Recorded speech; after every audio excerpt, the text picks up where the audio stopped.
आज से एक प्राइमरी मार्केट्स की ऑफरिंग की शुरुआत हो रही है। वेदांत फैशंस इस कंपनी का आईपीओ खुलने जा रहा है। आज खुलेगा, मंगलवार तक कंटिन्यू करेगा। 824 से 866 रुपए का प्राइस बैंड, ₹1 की फेस वैल्यू वाला शेयर, 3150 करोड़ रुपए मोबिलाइज करने आ रहे हैं और इंटायरली एक ऑफर फॉर सेल है। यानी कि करंट शेयर होल्डर्स अपना स्टेक रिड्यूस करेंगे। तो ये जो 3150 करोड़, 3149 करोड़ रुपीस दरअसल टू बी प्रिसाइज, तो 3150 करोड़ का 50% जो है वो प्रमोटर्स अपना स्टेक रिड्यूस करेंगे। 92% पे है, रिड्यूस करके 85% पे करेंगे। और बचा हुआ 50% जो है दरअसल पीई फर्म है केदारा, वो कंप्लीटली एग्जिट करेगी। उसका इस समय 7.5% हिस्सा है, वो सारा चंक अपना बेच रहे हैं। ये कंपनी अपर एंड पे करीब 20,000 करोड़ रुपए का मार्केट कैपिटलाइजेशन टारगेट कर रही है। और बिजनेस समझा देता हूं, शायद वेदांत फैशन से आपको समझ में नहीं आया होगा, लेकिन ये कंपनी इस देश की लीडिंग या कहा जाता है largest men's Indian wedding celebration wear वाली कंपनी है। इसके ब्रांड से शायद ज्यादा क्लिक हो। एस्टैब्लिश ब्रांड्स हैं जिसमें मेंस में मान्यवर है जो मिड प्रीमियम सेगमेंट को टारगेट करता है। इसके अलावा त्वमेव और मंथन करके वैल्यू प्रीमियम ब्रांड्स हैं। और विमेन ब्रांड्स में मोहे है जो कि एक और मिड प्रीमियम सेगमेंट को टारगेट करने वाला। तो दरअसल कुर्ता, शेरवानी, जैकेट्स और एक्सेसरीज वगैरह बनाने का काम। पर लार्जली जिससे हम जानते हैं इस कंपनी को, मान्यवर, FY21 में कुल रेवेन्यूज का 84% वहां से आया। और इस कंपनी की large part of the revenues franchisee owned exclusive business outlets, EBO जिसे हम कहते हैं, वहां से आती है। 1.2 मिलियन स्क्वायर फीट का retail footprint, 535 exclusive business outlets 212 शहरों में इस देश के, इंक्लूडिंग इसके साथ साथ जोड़ दीजिए 11 EBOs जो कि US, कनाडा और UAE में। फाइनेंशियल्स आपकी स्क्रीन पर आएंगे। FY16 से FY20 के बीच का आय में 16%, इबीटा में 27% और लाइकवाइज मुनाफे में 27% का CAGR। FY18 onwards net cash company, 17 शेयरों का लॉट, एक लॉट के लिए 14,722 रुपए शेल आउट करने पड़ेंगे। ये कंपनी लाइकली है, कैलकुलेशन कहता है 16 फरवरी को लिस्ट करेगी और वैल्यूएशन के हिसाब से 100 के पीई के ऊपर। पर इसके महंगा, और लेकिन इसके सारे पीयर्स शेल्सर देख रहा था FY22 एक साल फॉरवर्ड, सब ऐसी इतने महंगे, वो पेज वगैरह सब ऐसे ही ट्रेड करते हैं। पेज के पीछे से तो बहुत तगड़ी परफॉर्मेंस हम लोग पिछले 15 साल से देख रहे हैं। उसके रिटर्न रेशियोज जाने जाते हैं जी, बिल्कुल। और आपको 108 के पीई पर पूरा का पूरा OFS दिख रहा है, पूरा का पूरा OFS। लेकिन पेज, गो फैशन, TCNS, ट्रेंड, इन सब के वैल्यूएशन आजकल गजब हो रहे हैं।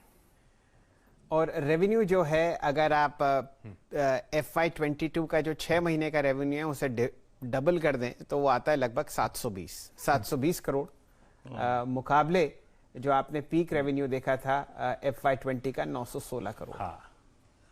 चलिए यहाँ पर आस्था जी को जोड़ते हैं और वो IPO की दुनिया में हर IPO आपको ट्रैक करती हुई दिखती है। नमस्कार आस्था जी, बताइए यहाँ पर शॉपिंग बेहतर है मान्यवर के शोरूम्स में या यहाँ पर IPO में पैसा लगाना चाहिए?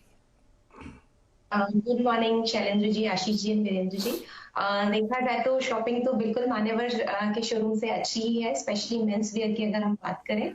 और अगर मैं यहाँ पे IPO की भी बात करूँ तो मेरे हिसाब से मुझे IPO लॉन्ग टर्म के लिए बहुत अच्छा लगता है। तो सब्सक्राइब की रेटिंग है, क्योंकि एक तो ब्रांड रिकॉर्ड बहुत हैवी है। अगर men's wear, ethnic men's wear की बात आती है तो सीधा ध्यान मान्यवर का ही आता है।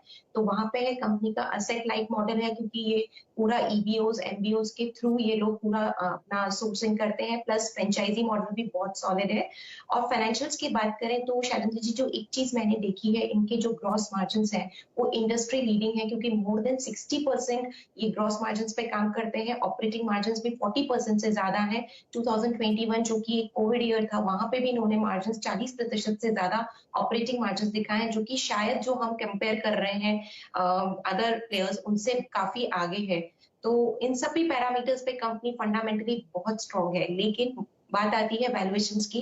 वैल्यूएशंस यहाँ पे बहुत एक्सपेंसिव लगते हैं, क्योंकि मैं कोई भी पैरामीटर लूं, प्राइस टू सेल्स लूं, EV बाय EBITDA लूं, EV बाय सेल्स लूं, प्राइस टू अर्निंग मल्टीपल लूं, सब पे ये काफी ज्यादा प्राइस्ड लगते हैं। तो एक वही कंसर्न है जिसकी वजह से मैं ये लिस्टिंग गेन में जो अगर बात करें तो मुझे लगता है एक लिमिटेड लिस्टिंग गेन होंगे, क्योंकि वैल्यूएशंस बहुत ज्यादा इन्होंने लिए हैं, लेकिन लॉन्ग टर्म के लिए ये सब्सक्राइब की रेटिंग है। तो जो लॉन्ग टर्म के लिए यहाँ लगा सकते हैं वो डेफिनेटली इस आईपीओ में लगाएं। लिस्टिंग गेन्स बहुत ज्यादा बड़े होने की तो उम्मीद नहीं लगती है, क्योंकि प्राइसिंग यहाँ पे काफी ज्यादा की है।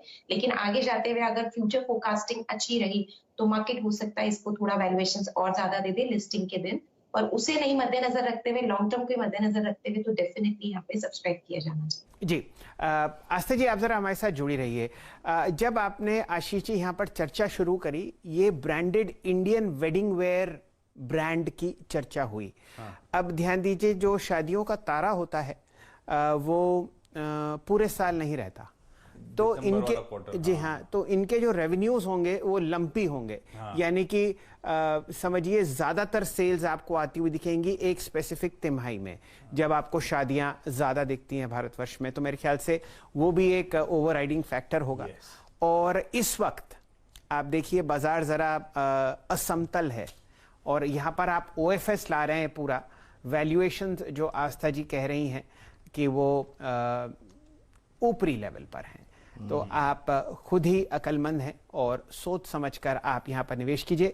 आस्था जी की राय है कि शायद जो ट्रेडिशनल IPO बाउंस हम लोगों ने देखा है हमेशा लिस्टिंग पर, वो ना मिले और लंबी अवधि में यहाँ पर पैसा लगाया जाता है। आस्था जी, मान्यवर की आपने चर्चा करी, लेकिन जो मोहे का शोरूम है वहाँ पर आप शॉपिंग करती हैं?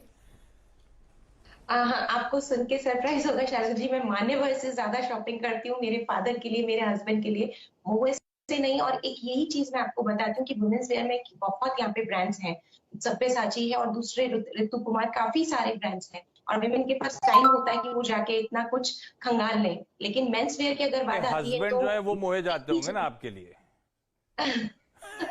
नहीं, फिर भी मान्यवर का ब्रांड रिकॉल ज्यादा है। एक और बात मैं बोलूंगी शैलेंद्र जी, कि अभी क्या हो गया कि फेस्टिवल्स में भी एथनिक वेयर बहुत यूज होता है। तो हम शादियों की भी बात करें और फेस्टिव दुर्गा पूजा हुई या फिर दिवाली हुई, तो उसमें भी अब एथनिक वेयर बहुत यूज होने लगा है, और ये लोग आगे जाते हुए इंटरनेशनली अपनी प्रेजेंस और ज्यादा बढ़ाएंगे। किड्स वेयर में भी ये फोरे कर रहे हैं, तो मुझे लगता है कि लॉन्ग टर्म प्रोस्पेक्ट्स बहुत स्ट्रॉन्ग है।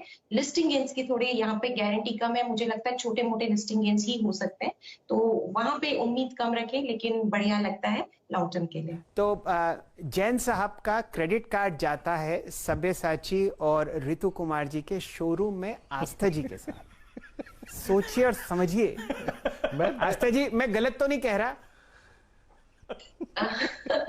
ऐसा कुछ नहीं है, बराबर की शॉपिंग होती है, मान्यवर भी कम नहीं है, वहां पे भी बढ़िया शॉपिंग की जाती है। सो दोनों जगह काफी अच्छा रहता है, बैलेंस हो जाता है। शैल जी ने आपकी कमजोर नब्ज पकड़ लिया है।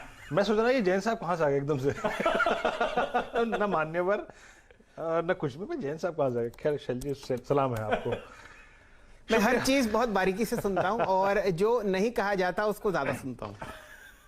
शुक्रिया आस्था जी, आपके चर्चा में शामिल हुई और मान्यवर पर आपने अपनी जो मान्यता है वो बताई कि क्या है। और आशीष, आपके बहुत बहुत शुक्रिया अगर आप देखें इस IPO की बारीकियों को बताने के लिए। अब